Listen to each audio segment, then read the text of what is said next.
मैं भी आपसे केवल आग्रह करना चाहता हूँ, पार्टी के प्रदेश अध्यक्ष आग्रह तो मुझे नहीं करना चाहिए। जिस स्थान को धाम मानते हैं उसको कैसे छोड़ सकते हैं?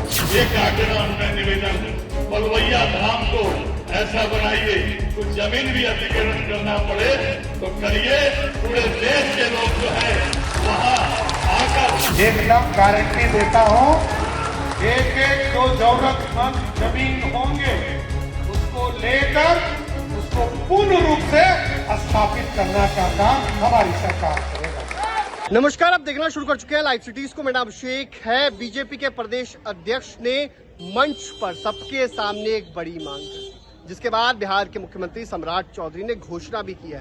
पहले आप पूरा वीडियो देखिए किस तरीके से बिहार के मुख्यमंत्री सम्राट चौधरी के सामने बीजेपी के प्रदेश अध्यक्ष ने मांग की है, वो वीडियो देखिए। आ रहे हैं, मुख्यमंत्री जी से मिल रहे हैं, 60 हजार करोड़ के इन्वेस्टमेंट की घोषणा करके जा रहे हैं। ये है बिहार में बदलाव, उद्योग स्थापित होगा, उद्योग के साथ साथ रोजगार के साधन सृजन होंगे। यह आदरणीय सम्राट चौधरी जी के नेतृत्व में, एनडीए की सरकार के नेतृत्व में 100 साल में कहां से कहां बदल गया। अपराध और अपराधियों को नकेल कसने का संकल्प आदरणीय मुख्यमंत्री सम्राट चौधरी जी ने उठाया है।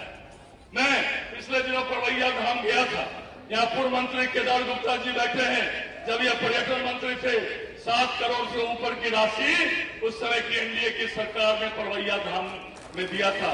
मैं भी राजस्व भूमि सुधार का मंत्री था, वहां परवैया धाम को हम लोगों ने राजकीय मेला का दर्जा दिया था और 30 लाख रुपया राजकीय मेला के दर्जे के लिए हम लोगों ने राशि भी विमुक्त की थी। इसलिए मित्रों, इस समाज विरोधी गतिविधि करने वाले के लोगों को नकेल कसती है, जैसे जहां ऐसे तत्व दिखाई पड़े उनका विरोध करना है। और आदरणीय प्रधानमंत्री जी के शासन में, आदरणीय मुख्यमंत्री सम्राट जी के शासन में ही देश का चौमुखी विकास हो रहा है, बिहार का चौमुखी विकास हो रहा है। इस विकास को और आगे बढ़ाने का काम आदरणीय नरेंद्र मोदी जी और सम्राट चौधरी जी करेंगे। माननीय मुख्यमंत्री जी यहाँ बैठे हैं, माननीय पर्यटन मंत्री जी बैठे हैं। मैं सब लोगों ने जो आग्रह किया है, मैं भी आपसे केवल आग्रह करना चाहता हूं। पार्टी के प्रदेश अध्यक्ष आग्रह तो मुझे नहीं करना चाहिए, तो सब लोगों ने आग्रह किया तो मैं अपने को बर्दाश्त नहीं कर सका। बलवैया धाम में 7.5 करोड़ की राशि प्रमोद जी के समय मिली थी। आप बहुत सारे धार्मिक स्थल का विकास किए हैं, बहुत सारे मठ मंदिरों का विकास किए हैं, हजारों करोड़ खर्च करके मेरे ही मिथिला में जनक जानकी मैया सीता का बड़ा जो है मंदिर बनवाने का काम कर रहे हैं।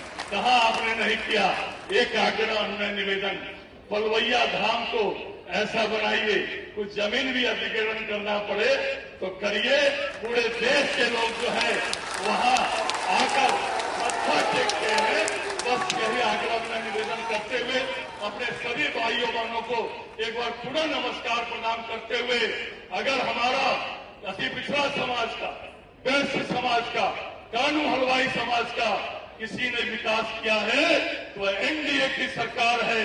आने वाले समय में भी चिंता करेगी तो वो एनडीए की सरकार ही करेगी, कहीं से भी विमर्मित नहीं होना। एक बार पुनः आग्रह किया विशेष तौर पर कि जो बलवैया धाम में जो मंदिर बन रहा है गणिनाथ बाबा का, और कई चीजों का वहां विस्तार होना है। पिछले बार वो राजस्व मंत्री थे, स्वयं भी मेरे साथ, उन्होंने पैसा दिया था और उन्होंने पैसा देकर वहां राजकीय समारोह कैसे स्थापित हो, क्योंकि मेरा ही घोषणा था कि वहां पर राजकीय स्तर पर उस कार्यक्रम का सम्मान किया जाएगा, उसको भी दर्जा दिलाने का काम हमारी ही सरकार ने किया साथ। और आगे के दिनों में भी जितना जमीन चाहिए, अब तो पर्यटन मंत्री यही है, दूसरा कोई नहीं है, जितना प्रस्ताव ये देंगे केदार जी, मैं गारंटी देता हूं। पहले पर्यटन मंत्री वहां प्रमोद जी थे, कुछ काम उन्होंने किया, और जिस स्थान को हम भगवान मानते हैं, जिस स्थान को धाम मानते हैं, उसको कैसे छोड़ सकते हैं? एकदम गारंटी देता हूं, एक एक जो जरूरतमंद जमीन होंगे